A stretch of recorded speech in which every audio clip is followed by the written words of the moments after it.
মৰমৰ ছাত্ৰ ছাত্ৰীসকল, তোমালোকক মই মোৰ চেনেলটোলৈ স্বাগতম জনাইছোঁ।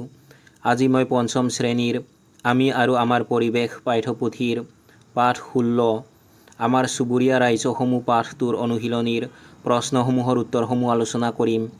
গতিকে তোমালোকে ভিডিঅ'টো প্ৰথমৰ পৰা শেষলৈকে চাবা। অনুশীলনীৰ 1 নম্বৰত দিয়া আছে উত্তৰ লিখা। ক নম্বৰ প্ৰশ্নটো হৈছে উত্তৰ পূব ভাৰতৰ ৰাজ্যসমূহৰ নাম লিখা। তোমালোকে উত্তৰত লিখিবা উত্তৰ পূব ভাৰতৰ ৰাজ্যসমূহ হ'ল অৰুণাচল প্ৰদেশ, অসম, মণিপুৰ, মিজোৰাম, মেঘালয়, নাগালেণ্ড, ত্ৰিপুৰা আৰু ছিকিম।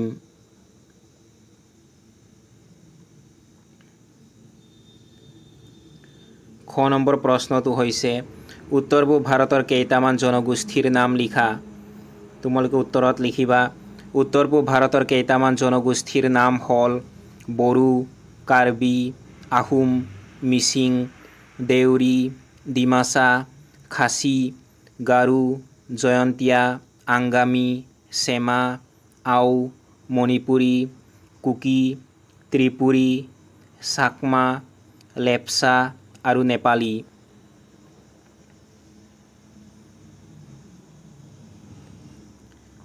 ঘ নম্বৰ প্ৰশ্নটো হৈছে উত্তৰ পূব ভাৰতক 7 ভনীৰ দেশ বুলি কিয় কোৱা হয়। তোমালোকে উত্তৰত লিখিবা উত্তৰ পূব ভাৰতৰ অন্তৰ্গত অসম, অৰুণাচল প্ৰদেশ, মণিপুৰ, মেঘালয়, মিজোৰাম, নাগালেণ্ড আৰু ত্ৰিপুৰা এই 7খন ৰাজ্যক একেলগে 7 ভনীৰ দেশ বোলা হয়। এই ৰাজ্যকেইখনৰ মাজত ভৌগোলিক, সাংস্কৃতিক আৰু ঐতিহাসিক দিশৰ পৰা এক গভীৰ সম্পৰ্ক আছে। 2002 চনত উন্নয়ন পৰিকল্পনাৰ সুবিধাৰ্থে ছিকিম ৰাজ্যকো উত্তৰ পূৰ্বাঞ্চলৰ ভিতৰুৱা কৰা হৈছে।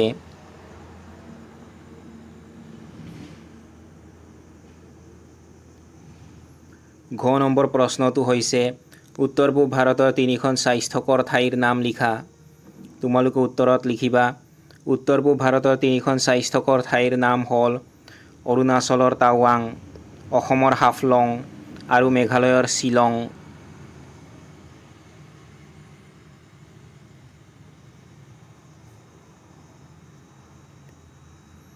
2 নম্বৰত দিয়া আছে ক অংশৰ লগত খ অংশ মিলাই লিখা। ক অংশত প্ৰথমতে দিছে তোমালোকক অৰুণাচল প্ৰদেশ। এইটো তোমালোকে খ অংশত থকা ইটানগৰ এইটোৰ লগত মিলাই দিবা। তাৰ পাছত তোমালোকক ক অংশত দিছে নাগালেণ্ড। এইটো তোমালোকে খ অংশত থকা কহিমা এইটোৰ লগত মিলাই দিবা। তাৰ পাছত তোমালোকক ক অংশত দিছে ত্ৰিপুৰা। এইটো তোমালোকে খ অংশত থকা আগৰতলা এইটোৰ লগত মিলাই দিবা। তাৰ পাছত তোমালোকক ক অংশত দিছে মণিপুৰ। এইটো তোমালোকে খ অংশত থকা ইম্ফল এইটোৰ লগত মিলাই দিবা। তাৰ পাছত তোমালোকক ক অংশত দিছে মিজোৰাম। এইটো তোমালোকে খ অংশত থকা আইজল এইটোৰ লগত মিলাই দিবা।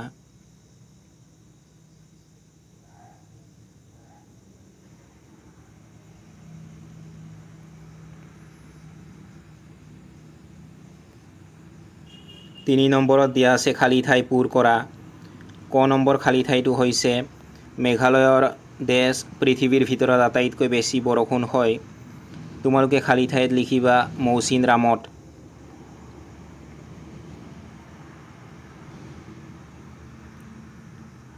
খ নম্বৰ খালী ঠাইটো হৈছে মণিপুৰ ৰাজ্যৰ দেশ হ্ৰদ প্ৰাকৃতিকভাৱে হোৱা এক বৃহৎ হ্ৰদ। তোমালোকে খালী ঠাইত লিখিবা লকটক।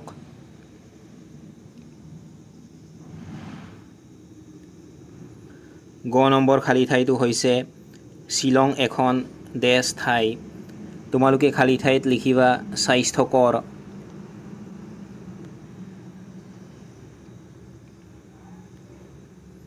ঘ নম্বৰ খালী ঠাইটো হৈছে চাহ উৎপাদনৰ ক্ষেত্ৰত দেশ ভাৰতৰ ভিতৰতেই প্ৰথম। তোমালোকে খালী ঠাইত লিখিবা অসম।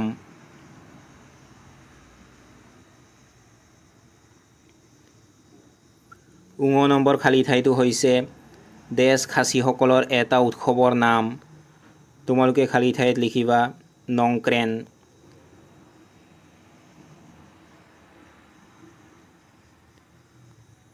4 নম্বৰত দিয়া আছে তলত দিয়া বাক্যকেইটাৰ পৰা অশুদ্ধ বাক্যবোৰ বাছি উলিয়াই শুদ্ধকৈ লিখা। ক নম্বৰ বাক্যটো হৈছে বৰ্তমান অৰুণাচল প্ৰদেশ আগতে নগা পাহাৰ নামেৰে অসমৰ অংগ আছিল। এই বাক্যটো অশুদ্ধ। এই বাক্যটো শুদ্ধ কৰি লিখিলে হ'ব। তোমালোকে লিখিবা বৰ্তমান নাগালেণ্ড আগতে নগা পাহাৰ নামেৰে অসমৰ অংগ আছিল।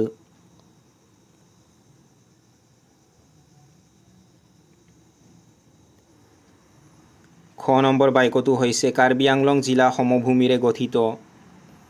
এই বাক্যটো অশুদ্ধ। এই বাক্যটো শুদ্ধ কৰি লিখিলে হ'ব। তোমালোকে লিখিবা কাৰ্বি আংলং জিলা মালভূমিৰে গঠিত।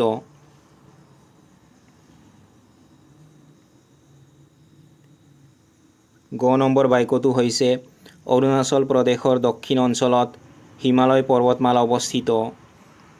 এই বাক্যটো অশুদ্ধ। এই বাক্যটো শুদ্ধ কৰি লিখিলে হ'ব। তোমালোকে উত্তৰত লিখিবা অৰুণাচল প্ৰদেশৰ উত্তৰ অঞ্চলত হিমালয় পৰ্বতমালা অৱস্থিত।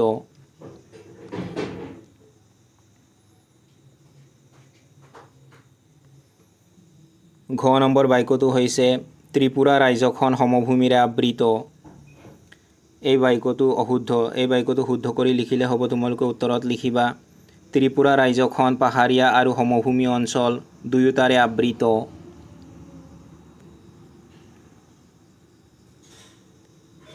ঙ নম্বৰ বাক্যটো হৈছে মিজোৰামত লকটক হ্ৰদ আছে।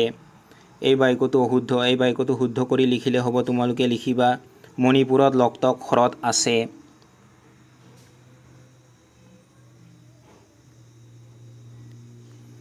5 নম্বৰ প্ৰশ্নটো হৈছে কোন কেইখন ৰাজ্যক একেলগে উত্তৰ পূব ভাৰত বুলি কোৱা হয়। তোমালোকে উত্তৰত লিখিবা অসম, অৰুণাচল প্ৰদেশ, মণিপুৰ, মেঘালয়, মিজোৰাম, নাগালেণ্ড, ত্ৰিপুৰা আৰু ছিকিম। এই 8খন ৰাজ্যক একেলগে উত্তৰ পূব ভাৰত বুলি কোৱা হয়।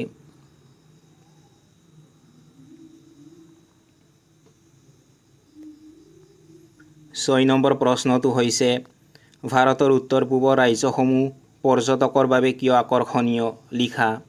তোমালোকে উত্তৰত লিখিবা উত্তৰ পূব ভাৰতৰ ৰাজ্যসমূহ পৰ্যটকৰ বাবে আকৰ্ষণীয় হোৱাৰ কেইবাটাও কাৰণ আছে। এই অঞ্চলটো নদ নদী, পৰ্বত পাহাৰ, মালভূমি আৰু সমভূমিৰে ভৰা এক প্ৰাকৃতিক সৌন্দৰ্যৰ ভঁৰাল।